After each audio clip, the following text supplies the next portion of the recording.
হরি ওম জয়গুরু। পবিত্র প্রতিধ্বনি পত্রিকার 1400 সনের জ্যৈষ্ঠ সংস্করণ হইতে পাঠ। সময়ের সদ্ব্যবহার।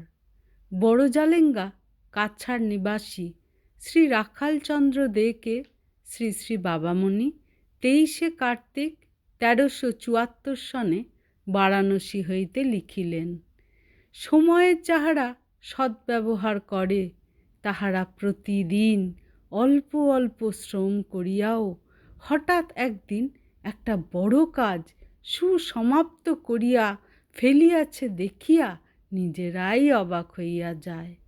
সময়ের যাহারা সদ্ব্যবহার করে তাহারা অল্প সময়ের মধ্যেও অনেক প্রত্যাশাতীত কাজ সমাধা করিয়া ফেলে।